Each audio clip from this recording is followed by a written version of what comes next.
my name is Anoa Changa.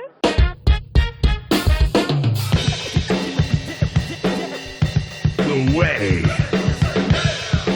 with Anoa.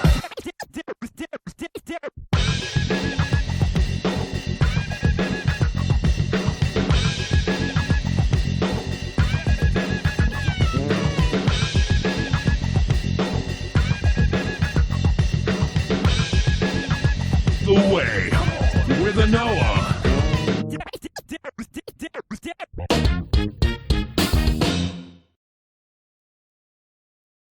Good evening and welcome to The Way with Anoa.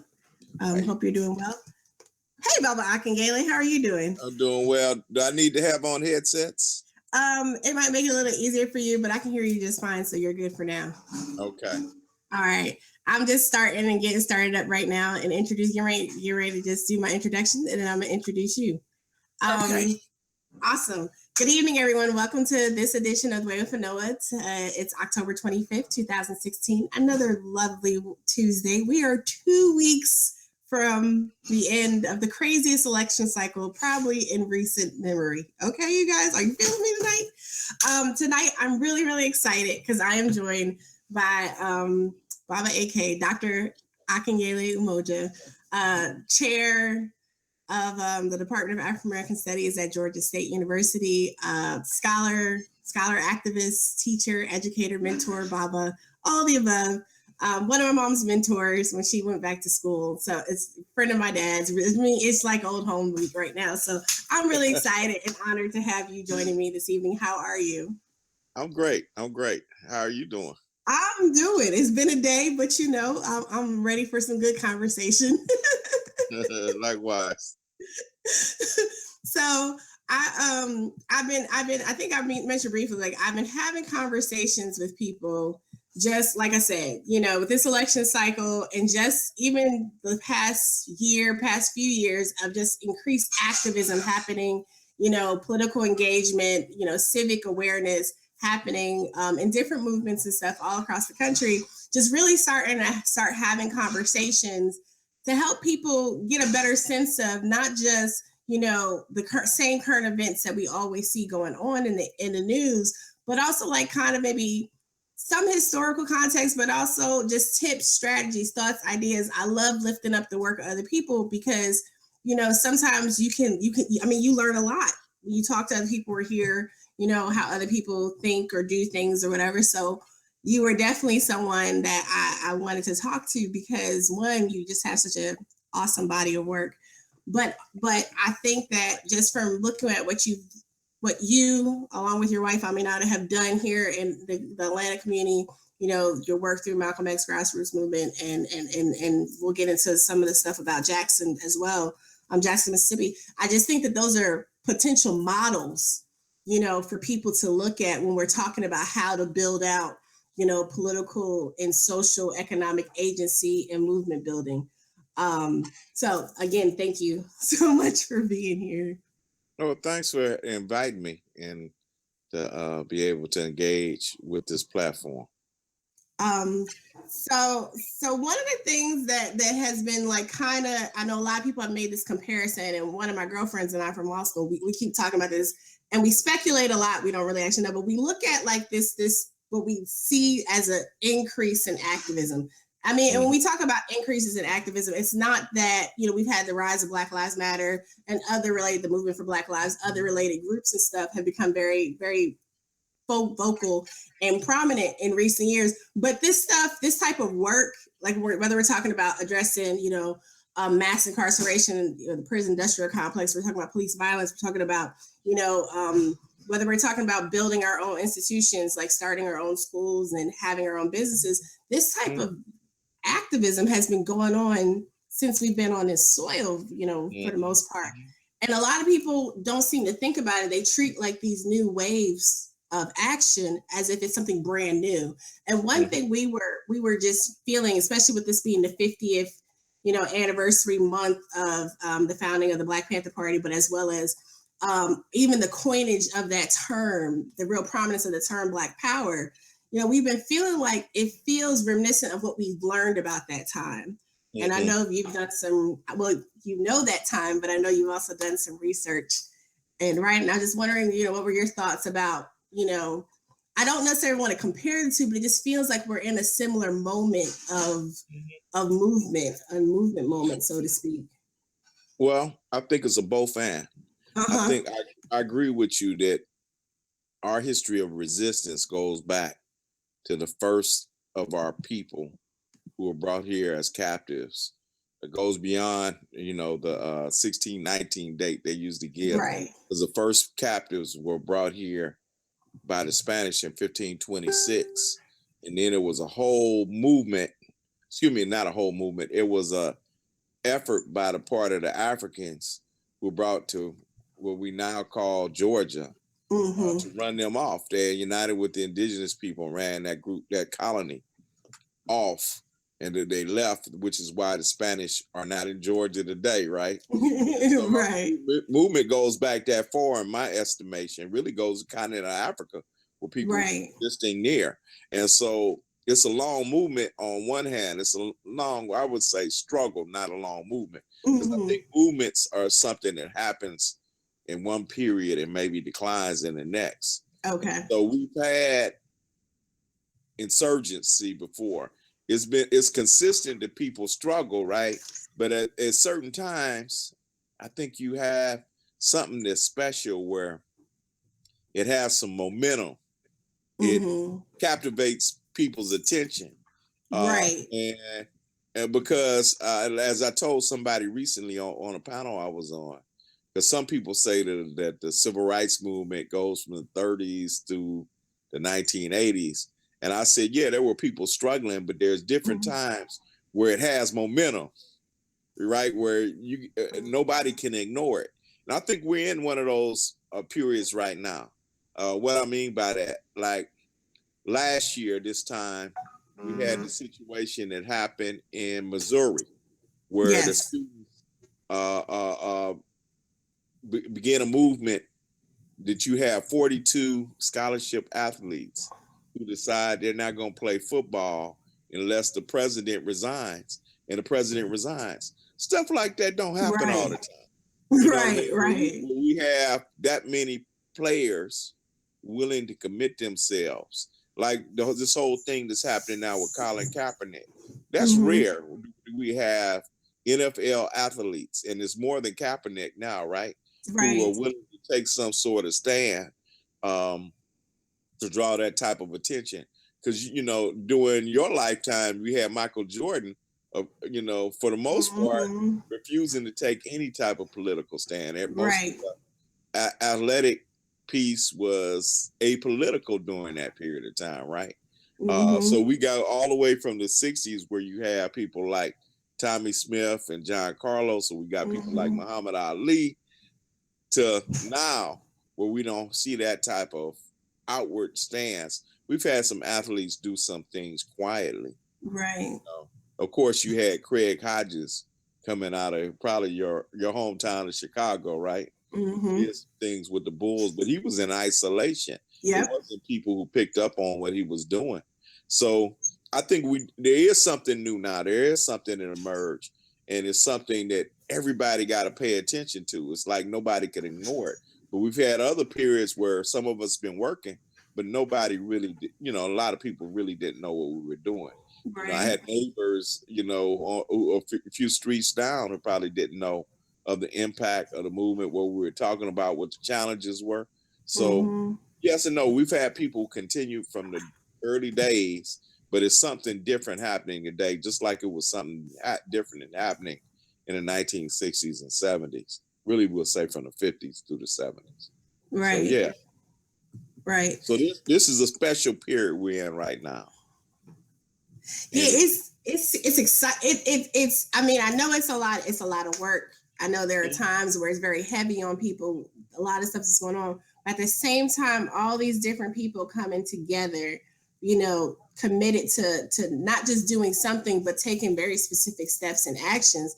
It's kind of exciting and motivating. It's a real interesting bag of emotions right now. You just want to be involved. And it's something we've only heard about. For my generation, a lot of us have only either we witnessed it as little kids, like you were saying, like, I remember being a little kid going to NAPO, meetings, or that's for people not familiar, because I'm about to start throwing out some crazy acronyms, New African People's Organization. I remember all of us for a weekend at Ahmed's house and down in Alabama, stuff like that. So we knew that stuff, but it's different as an adult now to actually really begin to see the work not just unfold, but be able to start taking part in some ways in some of the things that we watched our parents work towards. Mm-hmm. Yeah, it's exciting for some of us old folk too.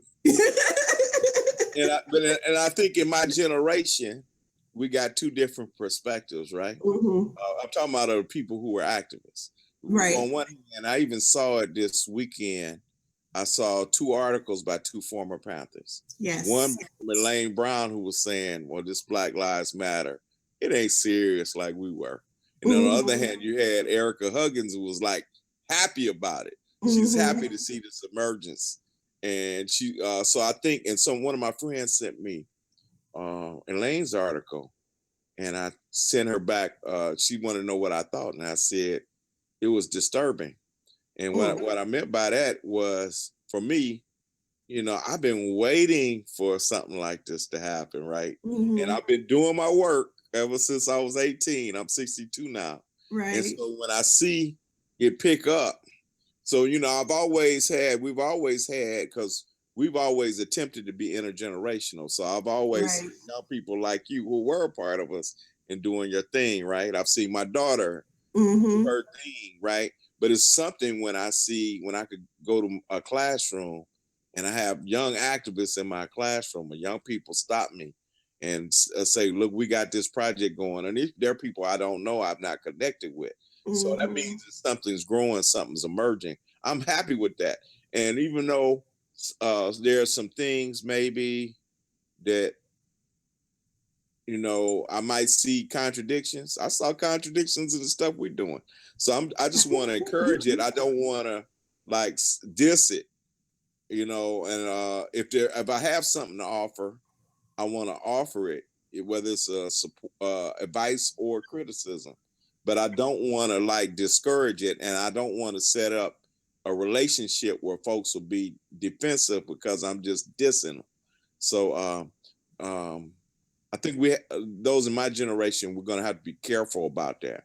We should be able to offer what we see, and we should be, if we see something, just like anybody else, just like a young person coming up, if they see something, should be able to offer whatever they see, because I do think we don't want to have a situation where people can't voice what they see and what they believe. At the same time, I think we got to respect that people are putting themselves out there, right? Right. So, Black Lives Matter, a lot of them have put their bodies on the line. They participated in civil disobedience in a way where, really people could have been killed doing some of the things people are doing, right? And so I don't want to just dismiss that because it's important. It's just like, my book, We Will Shoot Back, talks about armed resistance. And just because I talk about armed resistance doesn't mean I don't respect the people who are engaged in nonviolent direct action in the 60s. Because they were putting their lives out there. And I benefit from that today, from them sacrificing themselves like that. One thing, like speaking of your book, right? We Will Shoot Back, which was from Busy Weekend with the Kids. So I got to read a couple of different chapters just to kind of get a good overview. And I did get a chance to hear a good portion of the talk from last week. Dr. Umoja did a book signing and talk here in Atlanta at Georgia State last week. And one of the things that I really like, besides my dad getting up and added in his thoughts, but he was talking about the book still, your work after we even left in the car. But one of the things that I really appreciate was when you said, when asked the question about armed resistance today and what would you say to young people, activists today, paraphrasing loosely, the response was something to the fact that, you would give, what you thought, but at the same time being open because you might be able to learn something from the younger generation coming up. And I think that's so important because we do have a lot, of course, to learn, from your generation ahead of us. But at the same time, especially with some of the digital stuff that's been going on, there are some things that maybe we see differently, right, from our own vantage point, because you all did pave the way a certain way for us. So we have a different viewpoint. So I just really appreciate what you're saying about, multi-generational, intergenerational activism and organizing, because I think a lot of these issues, I mean, all this stuff, it affects all of us in different ways, but together, building where we can it seems like that's the best way forward. No doubt. It has to be, we have to be flexible. Mm-hmm. And we have to use all the resources that are available. And so that means like people's use of technology has to be used to the fullest to help in this liberation struggle. We have to put it to the service of our people, right?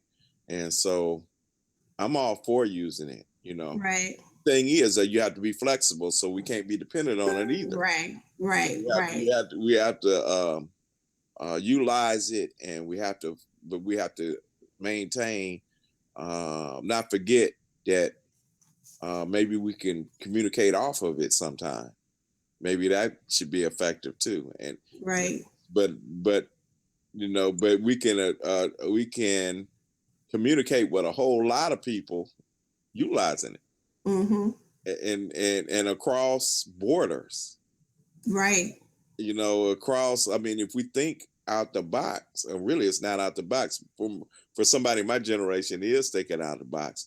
But, I've been to teleconferences where we've communicated with people in Africa. Mm-hmm. So we're going all the way from communicating.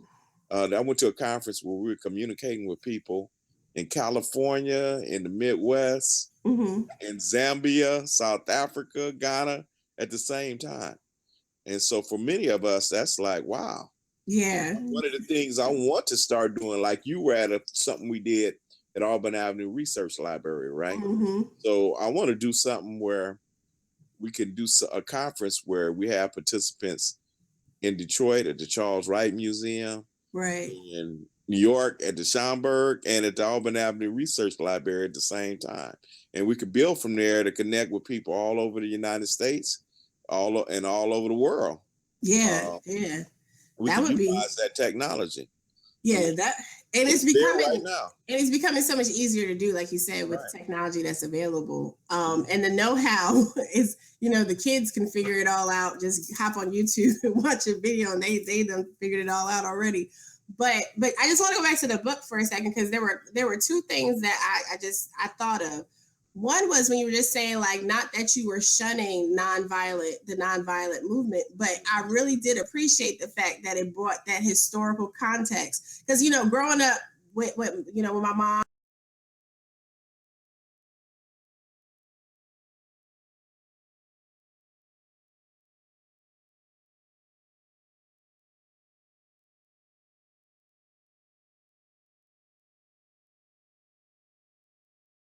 Hey folks, this is David in the production end. I think Anoa's connection may have been lost, so bear with us a moment.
We're coming back now, folks. We had a slight technical difficulty with the connection there.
I mean, you know what day and age we live in. Then you start talking about radical Black tradition, Black Panthers.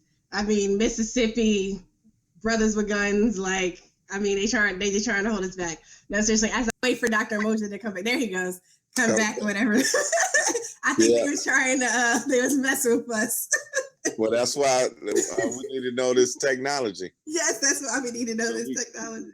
So we could block it and we could do the same thing with them sometimes. And this is a great time to plug Michael Salomon and Media Revolt. Michael Salomon is launching several alternatives to Google-based products, Facebook and Twitter, as we speak, for this purpose, to make sure that activists and other independent journalists have unfettered access to technology and our content. So we'll definitely be shooting you more information as Michael unrolls all of that stuff. But what I was saying before we got cut off, I said there's a point, earlier in the book when you're talking about the use of institutionalized fear and intimidation to control and kind of steer people a certain way.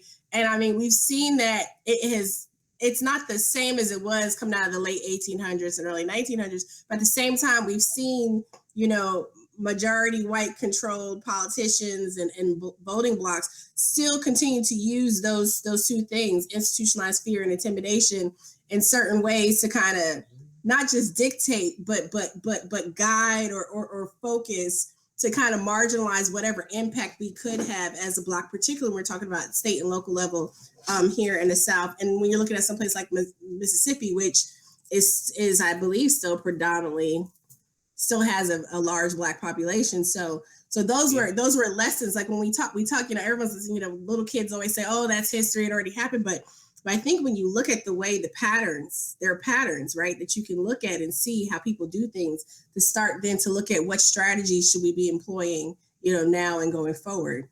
And that was just something that I really, really took from, the historical analysis that you go through in the book, because I mean, it does get really deep into step by step kind of how the opportunity even grew, right?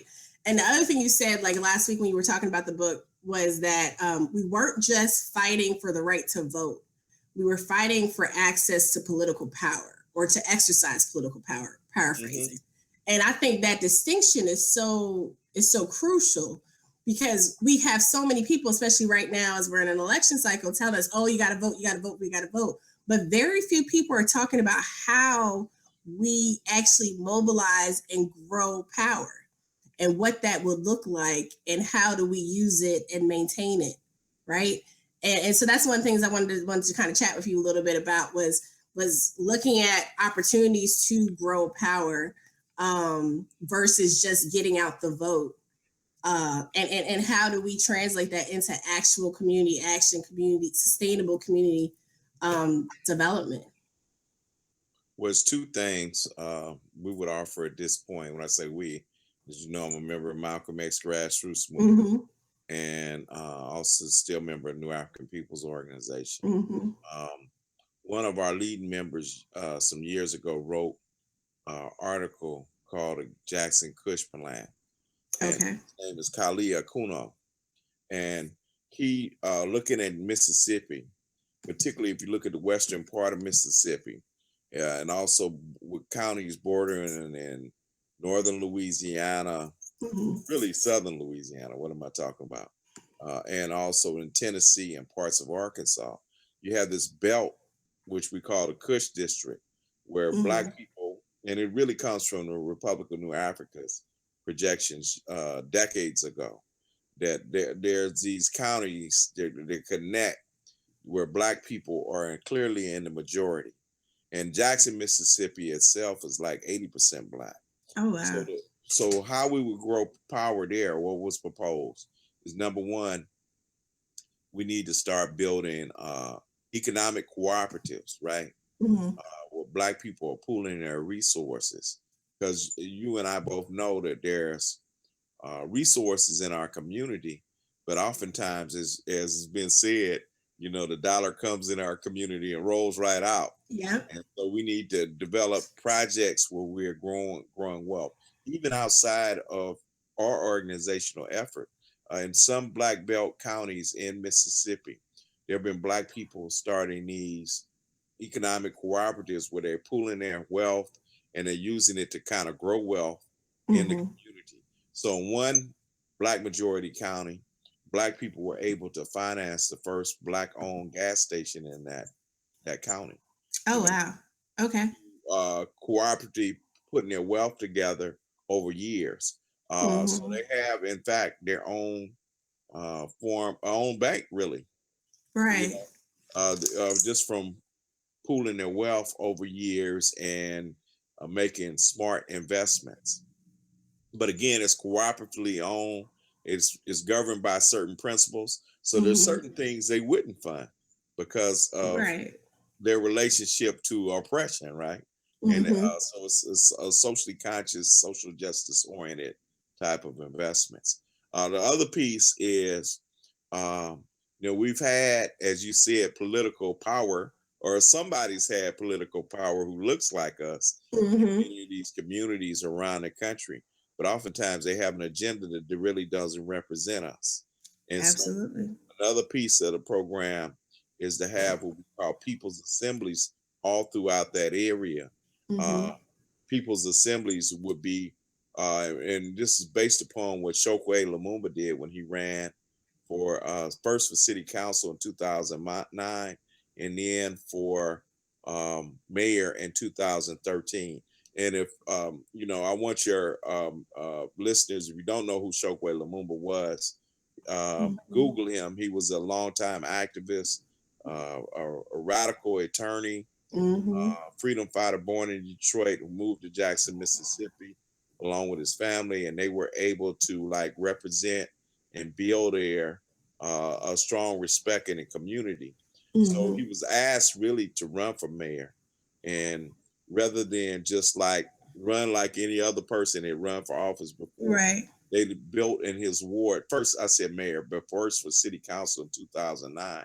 So in his ward, they built a people's assembly where everybody in that ward, and this is everybody who's an adult, could participate and could help shape a platform. It's Mm-hmm. And then from that platform, this is a platform he ran on. And then after he was elected, they maintained the People's Assembly, and that's where he got his direction from in terms of voting for policy. They also began to work on things themselves like educational policy and Okay. educational issues, or organizing the youth in the community and providing direction for the youth in the community, economic development. So it became another form of people making decisions, Mm-hmm. uh, not only to give directions to the politicians, but also a basis for people's government, if you will. Right. So So rather than us electing people and having no relationship with them, whatever their term is, and them being manipulated or selling us out to corporate interests, it became a vehicle for people to have a voice, whether it was in government or outside of government. Right. With the possibility of, who knows, there being real people's power down the line. And so we see the People's Assembly, and we're for those living in the Atlanta area, we're looking at building people's assemblies in metropolitan Atlanta. We in February we're hosting a conference called the State of Black Atlanta. Already Oakland has done something similar and is moving along the same process. It might look differently here in Atlanta because our situation is different from Jackson, Right. but the People's Assembly concept will be is a vehicle for us to begin to make decisions as a community. We're focusing on Black majority jurisdictions. We're not excluding anybody. White people could come and they can participate because they're our neighbors also, and hopefully if they got the right type of mindset, they could participate based upon the agenda that we would come up with in our community. And so, but it comes a way for us as Black people to come together and start to discuss the issues and try to move for some empowerment in our communities. Right. And that's our view right now in the moment we're in, in the moment we're in, like there was a time I thought we could just run up and take it. And we probably could have, given the right type of organization. But right now it's going to take us building unity and building some consciousness. And us, the People's Assembly, would give us a basis to have conversations with each other to come on somewhat of the same page and build a common agenda. One of the things with Black politics is it's been too personality driven. And whereas we elect both personalities, but as I said before, the corporate interests, they know what their agenda is, and they're able to oftentimes co-opt or overpower the people to put in position. So that's the next, we feel, is the next stage of development. I remember at one time after Stokely Carmichael, Kwame Ture, and those in 1966, they had the Lowndes County Freedom Organization in Alabama. It was the first, what you call, a Black Panther Party. And so some people said after that the Black Panther Party was the next stage of development. But what they meant at that time wasn't necessarily what Bobby and Huey created, but it was a grassroots party that all of our people participated in. We kind of see the People's Assembly as the next stage of political development for Black people. And that's our communities engaged. We're not seeking to build a vanguard group that's supposed to be the savior.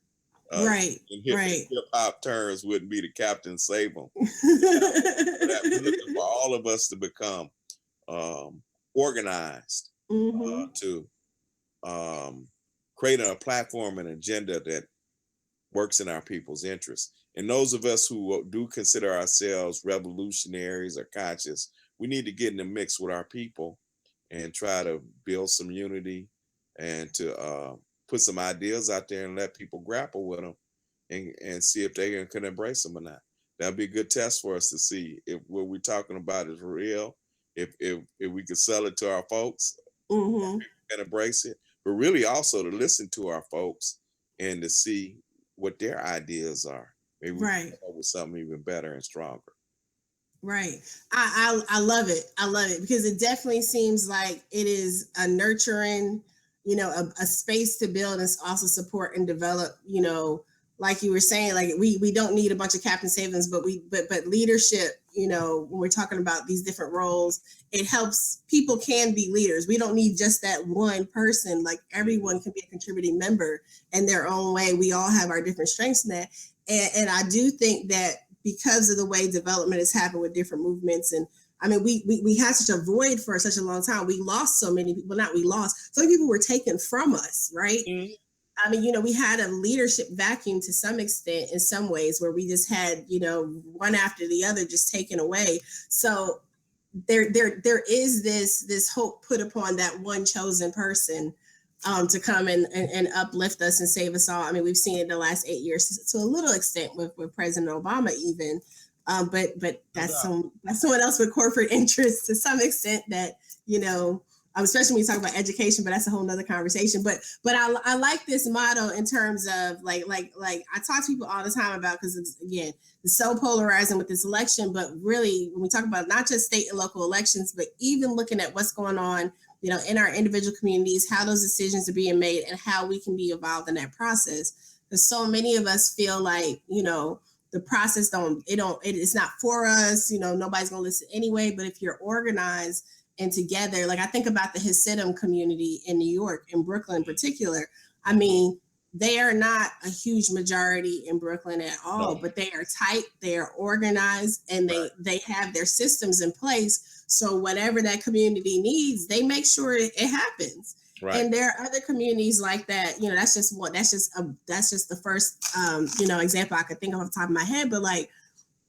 there are so many examples where people are able to organize, even if they're not a super majority, even if they don't have super access to wealth. But like you were saying earlier, that's why people build an economic base and you pool your resources together. Right. Not this nonsense they tell us about the American dream and pulling yourself up by yourself on your bootstraps.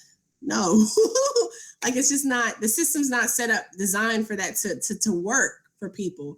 And so I like what you're talking about in terms of growing political and social economic power in this fashion, but also it seems like we're developing people, right? We're developing that human capital that has been, we've been starved of for so long in some cases as well.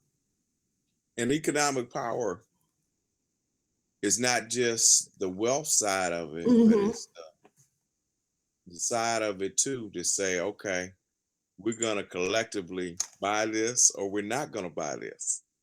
Right. That gives us a certain amount of leverage to get certain interests met. And our consumer power power right now is diffused and people are pimping us. Yes. That's the relationship. If people pimping us, that makes us, right? More in a collective fashion, cooperative fashion, where we can again exercise some leverage as consumers and as people who collectively or cooperatively own enterprises. I know another conversation, and this kind of gets into the same thing, is about building our own institutions, right? Building our own schools, building our own, when we're talking about economic bases, people pulling together and getting their own gas station, that's crucial. But and just thinking about education, because education, both formal and informal that we get from our community groups, our families, et cetera, is so important. And this is a conversation that I would love to have more in depth with Mama Aminata at another point in time. But just thinking about, institutions like a Quilombo, for those who aren't aware, Quilombo is an African-centered independent school here in Atlanta. Well, not in Atlanta, but it's in Decatur, Atlanta metro area. And my mom is one of the teachers there. But a place like Quilombo, and the kids have made my day a couple of times. just hearing them in the morning with their morning. The whole morning ritual there is just awesome. The kids come together, the chants, the singing, like everything's great. But places like that, building institutions that not only help us come together to make decisions and create power, but nurture and develop that next generation, next level. And I just wonder if you could just give us a few minutes about the importance of building institutions like a Quilombo, but also, having culturally relevant curriculum in schools, like for people being able to see themselves and what they're learning. Well, number one, I'll do a shameless plug. Is this week, actually, Quilombo has developed a product called the Culturally Relevant Classroom. And so this Saturday at the Interdenominational Theological Center, ITC, in Atlanta University Center, there'll be a workshop for teachers and parents and people interested in that, called the Culturally Relevant Classroom. If they're interested, they can go to Quilombo, which is KILOM as in Mary, BO, school.org. columboschool.com, and find out information on this workshop for the culturally relevant classroom. Or they could call Aminata Umoja at 404-992-8021.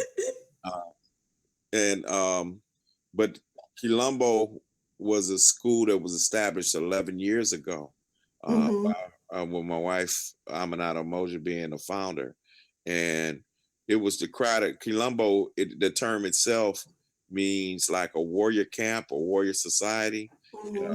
Actually, some people think it originates in Brazil, but it actually originates in West Central Africa. Mm-hmm. When communities were dispersed during the great disaster, what we call a Ma'afa, Black people came together, Africans came together and formed their own communities. I think somebody is coming in my house now, so I'm gonna have to change my space. So I'm not coming in the house right now. But when they did, so on based upon that model, since we've been dispersed as a people, Quilombo was a way to create a safe space for our children to be educated and to give some sense of self and sense of self, but also not only are Black people not in terms of our culture and the history, but a lot of times is the quote my wife Aminata, a lot of times the schools are not safe environments for our children. Right. And they're not places where they're given all the opportunity to learn by people who believe they can learn. Mm-hmm. And so Quilombo becomes that. But I think to answer your question, we need to have the ability to envision institutions that are nurturing for our people, that are safe for our people. And we need to have people from all walks of life in our community support those institutions. Right. So we can have more possibility for our children. That's her coming in now. Oh, hi! Hello, Aminata. I didn't know he was Skyping. I'll have to get you on next. So she just asked me about Quilombo Oh, and really about the importance of building institutions. But we need all types of institutions. Like at one time, we had a Malcolm X Center for Self-Determination. I'm about to say self-defense here in Atlanta. And we need a center again, so we have like right now, our New African Scout program meets at Quilombo. Okay. But it can have like rites of passage programs. Right. We had a 12-step program recognizing that there are people in our community who are dealing with substance abuse. Right. We had martial arts classes. We had like a bookstore.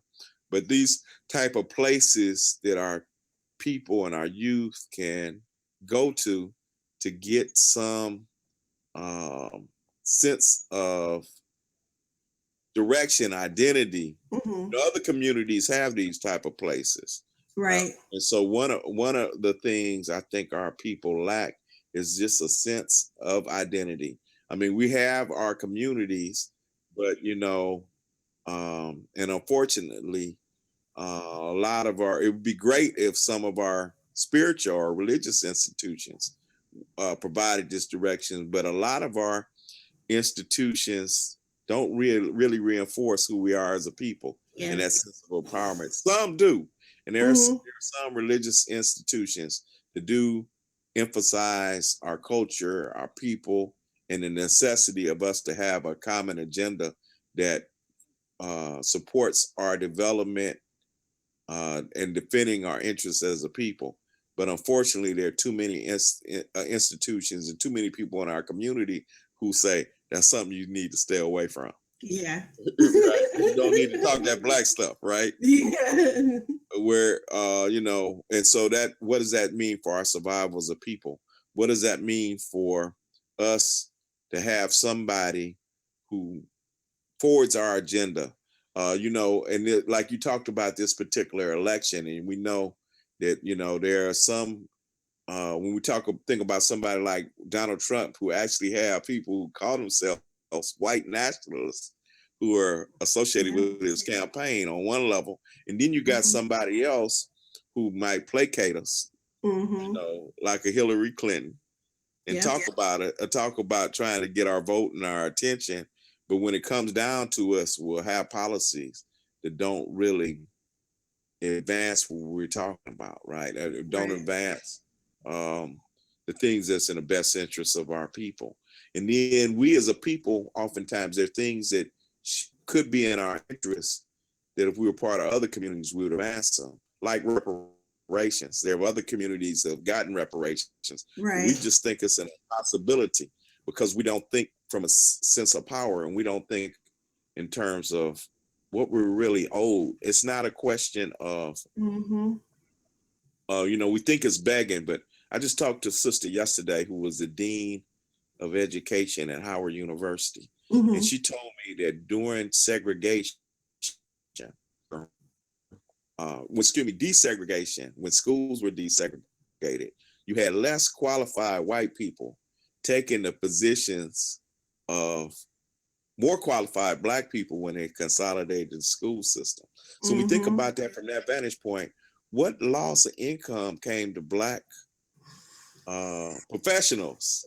And how did that impact our community? That trickles down to other dollars that could be spent, as not to mention the fact of what that does to, what did that mean for the education of our children, right? That's to me, that's a reparations issue. It's not just about slavery. There were a lot of injustices that have happened to our people that, again, if we were another people, we were another issue, another community, we would think enough about our ancestors, we would think enough about our struggle, we would demand some compensation for the injustices that happened to our people. So if we have leadership who thinks we shouldn't talk that Black stuff, then we're always going to be in a position where we're compromised, when we don't really get what we deserve, given what's happened to us as a people. That is, I love it. I'm going to have to bug you another time so we can chop it up some more. And please tell my mom and Nada I'm going to have to hit her up too to talk more about education, culturally relevant classrooms, and specifically Colombo. I appreciate you so much for taking some time this evening to chat with me and to drop some knowledge, drop some science with us. Well, I enjoyed this conversation. This is great. Thank you so much. And I'll definitely be in touch about follow-up. And I'll send you the links once it's up and ready. So thank you. I appreciate it. I'll post it once I get it.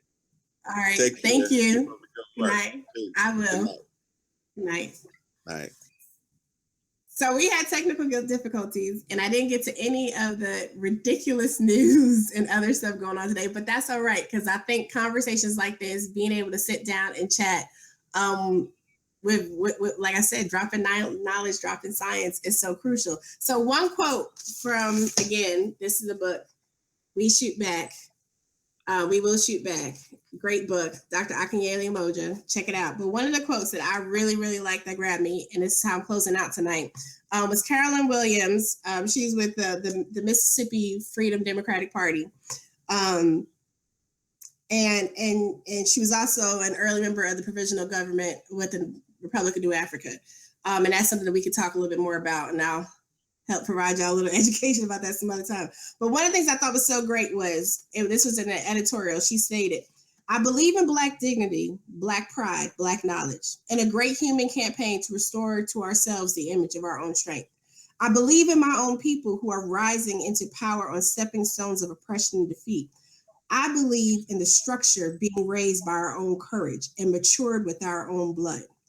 I believe in Black power."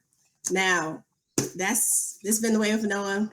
Just because I believe in Black power, that don't mean if you're not Black, you're also not valuable. But at the same time, we need to have a reaffirmation. We do need to have a resurgence in building up our communities, our institutions, and our human capital. So you can join us. We can all work together. But that's what it is for tonight. So I appreciate you guys so much. Take care. Take care.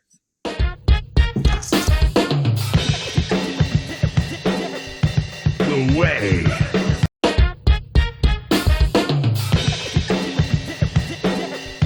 The way. With Anoa.